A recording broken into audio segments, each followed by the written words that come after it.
Assalamualaikum warahmatullahi wabarakatuh. Jumpa lagi di channel Devina Mutia. Salam sehat, semangat, dan bahagia. Bagaimana kabar adik-adik sekalian? Tetap semangat ya untuk belajar. Dan pada kesempatan kali ini akan kita lanjutkan bahasan soal dari buku ISPS atau Erlangga Straight Point Series untuk SD atau MI kelas 6 ya, pelajaran matematika. Buku ini sendiri diterbitkan oleh penerbit Erlangga dan dikarang Gunanto dan Desi Adalia. Adik-adik sekalian ya, pada kesempatan kali ini akan kita lanjutkan untuk pembahasan soal latihan ulangan akhir tahun ya, yang bagian B ya. Jadi yang masih ketinggalan bahasan sebelumnya bisa dilihat di playlist SPS Matematika kelas 6. Oke, untuk bagian A kemarin 25 soal ya sudah kita bahas. Untuk bagian B ini ada 10 soal ya, langsung aja kita bahas mulai dari soal yang pertama ya. 9 titik-titik negatif 12. Tanda pembanding yang tepat untuk mengisi titik-titik di atas adalah ya. Jadi tanda pembanding itu bisa lebih kecil ya, lebih besar atau sama dengan. Kita lihat di sini. 9 sama negatif 12. Nah, bilangan bulat ini ya, yang sebelah kiri adalah bilangan bulat positif, yang sebelah kanan bilangan bulat negatif. Nah, kalau kita lihat pada garis bilangan ya, kalau bilangan bulat negatif itu letaknya tentunya lebih kiri ya dibandingkan dengan bilangan bulat positif ya. Di sini misalnya saya buatkan ya garis bilangan ya, ini misalnya letak 0. Nah, di sini adalah bilangan bulat positif ya. Jadi ini 9 itu ada di sini, kemudian negatif 12. Nah, itu kira-kira ada di sini ya. Nah, semakin ke kanan itu nilainya semakin besar. Nah, kalau kita lihat di sini angkanya kan ini 12, ini 9, tapi karena ini negatif maka dia nilainya lebih kecil. Maka tanda pembanding yang tepat di sini 9-nya lebih besar ya, maka kita kasih tanda seperti ini. Ya. Jadi nomor 1 jawabannya adalah 9 lebih besar dibandingkan dengan negatif 12. Kita lanjut ke soal nomor 2. Hasil dari negatif 216 dibagi 4 dikalikan negatif 12 ditambah 9 lah. Ini nanti kita tambahkan terlebih dahulu ya, karena ini di dalam kurung ya. Ingat ya, aturan operasi hitung bilangan ya. Walaupun di sini ada pembagian perkalian, tapi kalau ini dikasih tanda kurung ini harus kita kerjakan terlebih dahulu. Oke, untuk nomor 2 di sini udah saya tuliskan adik-adik sekalian ya. Nah, ini dia. Jadi negatif 216 dibagi 4 kali negatif 12 tambah 9 sama dengan ini, kita hitung hasilnya adalah negatif 3 ya. Negatif 12 tambah 9 itu negatif 3 ya. Jadinya negatif 216 dibagi 4 dikalikan negatif 3 lah. Ini karena kali sama bagi itu tingkatannya sama, maka kita kerjakan yang bagi terlebih dahulu ya, karena ini lebih kiri ya.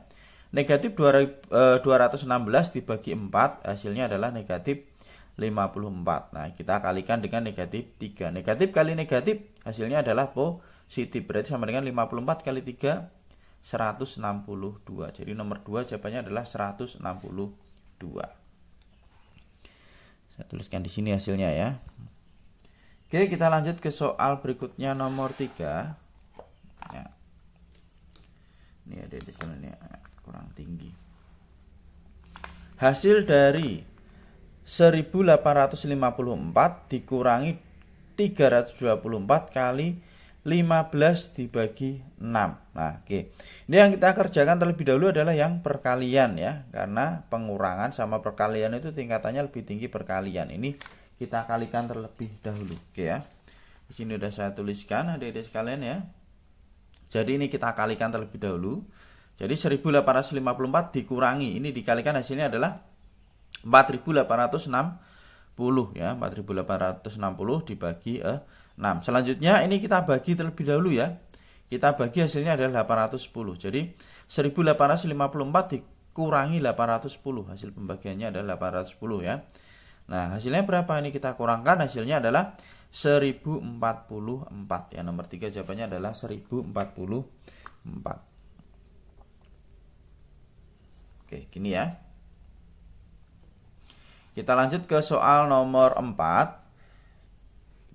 32%, 12 per 15, 2,3 dan 1, 2/3.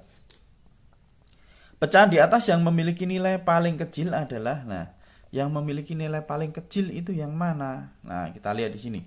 32%, 12 per 15, 2,3. Kemudian 1, 2/3. Nah, ini kita ubah ke dalam bentuk desimal ya, sekalian ya, biar lebih mudah. Coba. Yang 32% berarti 32 per 100. Oke, kita lihat di sini ya, nomor 4 juga sudah saya tuliskan. Ya. 32 per 100. Nah, kalau per 100 itu di belakang koma 2 angka, jadinya 0,32. Nah, gampang ya. Kemudian 12 per 15 ini kita sederhanakan ya. Kita bagi 3 ini dapatnya 4 ya. 12 bagi 3 dapatnya 4, 15 bagi 3 dapatnya 5. 4 per 5, 4 per 5 itu 0,8. Ini 0,0. Nah, ini 2, berarti sudah jelas ini lebih besar. 1, 2/3 ini berarti 1, berapa ya? Ini lebih dari 1. Maka yang paling kecil kita lihat di sini adalah ini 0,8, 0,3. 8 sama 3 berarti lebih kecil 3. Maka di sini yang paling kecil adalah 0,32. 0,32 punyanya berapa? 32%. Maka nilai yang paling kecil adalah 32% karena 0,32. Oke, di sini jawabannya adalah 32%. Ya, jadi kita tahu mana yang lebih kecil itu kalau kita samakan dulu bentuknya ya. Sekarang nomor 5, luas bagian lingkaran di samping adalah, kita lihat di sini ya. Nah, ini lingkaran utuh diambil 1/4, berarti tinggal 3/4 ya, 3/4 bagian. Nah, nanti berarti untuk mencari luas lingkarannya berarti luas 3/4 lingkaran. Berarti 3/4 dikalikan dengan luas lingkaran. Oke, untuk nomor 5 di sini sudah saya tuliskan ya, di mana lingkaran tadi jari-jarinya adalah 7 cm. Karena luas 3/4 lingkaran berarti sama dengan luas 3/4 dikalikan luas lingkaran itu rumusnya pi r kuadrat ya, Adik sekalian ya. Berarti 3/4 kalikan, karena jari-jarinya 7. Nah, ini kelipatan 7.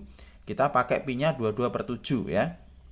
3/4 kali 22/7 kali r kuadrat berarti 7 kali 7 ya. Ini sama dengan 3/4 dikalikan 22 dikalikan 7. Nah, ini kita coret ya. Ini kita coret berarti 3/4 dikalikan 22 kalikan 7. 7-nya karena ini ada kita hilangkan ya. Oke. Sama dengan ini bisa kita sederhanakan juga ya. Kita bagi 2. 4 dibagi 2 itu dapatnya 2. 22 dibagi 2 dapatnya 11. Gini ya. Kita tuliskan 3/2 dikalikan 11 dikalikan 7. Oke. Sama dengan 3/2 ini 11 kita kalikan 7 dulu ya. Bisa ya. Sama dengan 77. 3/2 kalikan 77. 3 kali 77 itu 231 dibagi 2. Hasilnya adalah 115,5 cm persegi. Jadi luas 3/4 lingkaran tersebut adalah 115,5 cm persegi. Saya tuliskan di sini ya. 115,5 cm persegi. Sekarang kita ke nomor 6. Keliling lingkaran yang luasnya 706,5 cm persegi adalah, nah yang mana pi-nya 3,14. Oke. Berarti kita cari jari-jarinya terlebih dahulu ya untuk mengetahui keliling lingkaran. Oke, kita lihat di sini untuk nomor 6. Jadi luas lingkarannya tadi adalah 706,5 cm persegi dan pi-nya 3,14. Luas lingkaran rumusnya adalah pi kalikan r kuadrat ya, dimana luasnya tadi 706,5, berarti 706,5 sama dengan pi-nya 3,14 kalikan r kuadrat. Nah, kita cari r kuadratnya dulu ya. Maka r kuadrat sama dengan ini dibagi dengan ini ya. 706,5 dibagi 3,14 ya. Ini supaya gampang hitungnya, ini komanya kita hilangkan, kita kalikan 100 ya. Ini berarti tambah 01, ini komanya hilang. 70.650 bagi 314 itu hasilnya adalah 225. Nah, untuk mencari R maka akar dari 225 yaitu 15 ya. R-nya sudah ketemu ya. Jari-jarinya sudah ketemu, berarti untuk mencari keliling lingkaran rumusnya keliling adalah 2 pi R ya. 2 kalikan pi-nya 3,14, R-nya 15 ya. 2 kali 3,14 6,28 dikalikan 15 hasilnya adalah 94,5 cm itu kelilingnya ya. Jadi keliling lingkarannya adalah 94,2 ya. Ini saya tuliskan di sini 94,2 cm. Lanjut ke soal nomor 7, perhatikan gambar berikut. Nah, ini adalah gambar limas apa prisma adik-adik sekalian. Ini adalah gambar prisma ya, prisma segitiga ya. Ini bisa jadi kalau kita berdirikan ini alasnya, ini tutupnya ya. Kalau sama, bentuknya sama, alas sama tutupnya itu adalah prisma. Kalau limas itu ujungnya lancip ya. Nah, ini prisma segitiga. Nah, luas permukaan bangun ruang di atas adalah, nah, untuk prisma itu untuk mencari luas permukaannya adalah 2 kali luas alas, ini alasnya ini ya. Ini tutupnya 2 kali luas alas ditambah keliling alas kali tinggi. Nanti kelilingnya alas ini berapa dikalikan tingginya 16. Oke. Sini sudah saya tuliskan ya. Nah, 2 kali luas alas ditambah keliling alas dikalikan tinggi ya. Luas alasnya berarti luas segitiga. Ini segitiganya. Nah, kita cari luasnya berapa? Luas segitiga itu rumusnya adalah setengah dikalikan alas dikalikan tinggi ya. Setengah dikalikan, ini kita anggap alasnya segitiga ya, setengah dikalikan 12 kalikan tingginya 10. Nah, oke, di sini udah saya tuliskan ya, sama dengan 60 ya. Ini kita bagi 2 dapat 1, bagi 2 dapatnya 6 ya. 1 kali 6 6 kali 10 60 ya. Ini 60 cm persegi itu luas alasnya. Kemudian keliling alasnya berarti keliling segitiga. Kita lihat ini 12, ini 9, ini 9 ya. Berarti 12 tambah 9 ditambah 9, hasilnya 30 ya, keliling alasnya. Udah, kita masukkan ke dalam rumus ya.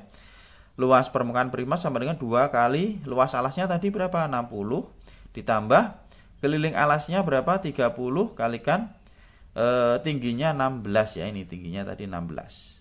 Oke.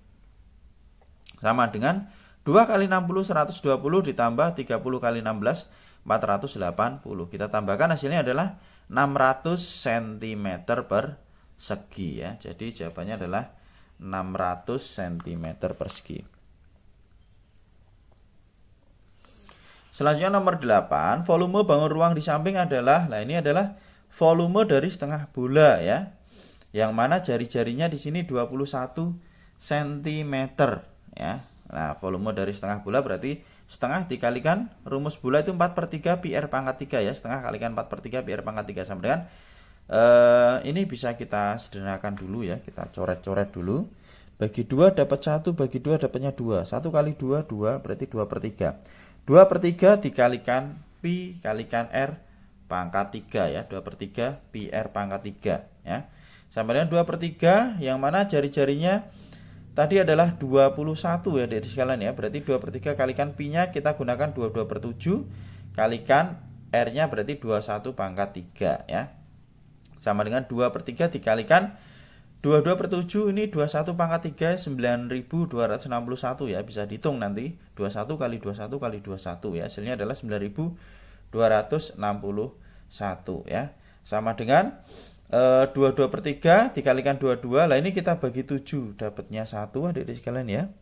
Ini kita bagi 7 dapatnya 1, ini kita bagi 7 itu dapatnya adalah 1323. Nah ini maka saya tulis 2/3 dikalikan 22 kali 1323. Oke. Nah, selanjutnya ya kita sederhanakan lagi ya. Ini kita bagi 3 bisa ya. Ini bagi 3 dapatnya 1. Ini dibagi 3 dapatnya 441 ya. Maka bisa kita tuliskan 2 dikalikan 22 kali 441. Ini saya tuliskan di sini ya. Kemudian kita kalikan 2 kali 22 adalah 44 dikalikan 441, hasilnya adalah 19.404 cm kubik yaitu volume setengah bola. Jadi jawabannya adalah 19.404 cm kubik. Nah, ini yang saya tuliskan di sini 19.404 cm kubik. Nomor 8 ya. Selanjutnya nomor 9. Perhatikan tabel nilai ulangan matematika siswa kelas 6 berikut. Nah, ini ada yang nilai 5 sampai dengan 10 dengan banyak siswa. Nah, ini saya buat frekuensi kumulatif ya. Jadi yang mendapatkan nilai 5 tadi ada 4 siswa, kemudian yang mendapatkan nilai 5 5 dan 6 berarti 4 ditambah 13 berarti ada 17 siswa ya. Kemudian yang mendapatkan nilai 5, 6 dan 7 itu berarti 13 ditambah 17 ditambah 3 ada 20 ya. Kemudian seterusnya ya. Ini tujuannya untuk menghitung jumlah keseluruhan siswa ya. Ada 40 siswa ya. Jadi banyak siswanya ada 40. Nah, yang ditanyakan adalah modus dan median dari data tersebut. Nah, modus itu nilai yang sering muncul. Kalau kita lihat di sini ya. Siswa terbanyak itu adalah yang mendapatkan nilai 6 ya, ada 13 siswa dan 8. Jadi modusnya adalah 6 dan 8. Di sini udah saya tuliskan ya. Modusnya yaitu nilai 6 dan nilai 8. Nah, kemudian median. Kita lihat banyak datanya ada 40 berarti genap ya datanya ya. Nah, untuk mencari median data genap itu adalah data yang di tengah-tengahnya berarti 40 kita bagi 2 ya. Data ke-20 berarti data ke-20 ditambah data ke-20 tambah 1 atau data ke-21 dibagi 2. Nah, ini kita sudah buat ini tadi ya. Nah, data ke-20 berarti di sini ya, yaitu nilai 7. Nah, data ke-21 berarti adalah nilai 8 karena di sini hanya sampai data 20. Ini data ke-21 sampai 33 itu ada nilai 8 berarti 7 ditambah 8 dibagi 2 ya. Ini 7 ditambah 8 bagi 2. 7 tambah 8 15, 15 bagi 2 7,5. Jadi mediannya adalah 7,5 ya. Kita buat frekuensi kumulatif ini untuk mencari median tadi adik sekalian ya. Jadi jawabannya 7,5 ya. Modusnya tadi 6 dan 8, mediannya 7,5. Kita lanjut ke soal terakhir nomor 10 ya untuk bagian B. Rata-rata berat badan 12 siswa laki-laki adalah 41 kg dan 24 siswa perempuan adalah 38 kg. Rata-rata gabungan berat badan laki-laki dan perempuan adalah rata-rata gabungan. Nah, jadi kita buat perumpamaan ya, misalnya X1 itu rata-rata berat badan siswa laki-laki 41 kg, kemudian X2 rata-rata berat badan siswa perempuan yaitu 38 kg. Jumlah siswa laki-laki itu N1 ada 12, jumlah siswa perempuan itu N2 ya ada 24. Maka rata-rata gabungan ya, rata-rata gabungan sama dengan X1 kalikan N1 atau rata-rata berat badan laki-laki dikalikan dengan jumlah siswa laki-laki ditambah rata-rata berat badan perempuan dikalikan jumlah siswa perempuan dibagi dengan total keseluruhan siswa ya, jumlah siswa laki-laki tambah jumlah siswa perempuan. Berarti 41 kali 12 ditambah 38 kali 24 bagi dengan 12 tambah 24 ya, kita kalikan hasilnya 492 ditambah 912 dibagi dengan 36 ya. Ini kita tambahkan hasilnya adalah 1404 dibagi 36 sama dengan 39 kg. Jadi rata-rata gabungan ya, rata-rata gabungan berat badan laki-laki dan perempuan adalah 39 kg, itu rata-rata keseluruhan ya. Oke adik-adik sekalian ya, untuk yang bagian B sudah kita bahas, untuk yang bagian C nanti akan kita bahas di video berikutnya ya. Terima kasih sudah belajar bersama, semoga bermanfaat. Mohon maaf apabila ada kekurangan. Saya akhiri, wassalamualaikum warahmatullahi wabarakatuh.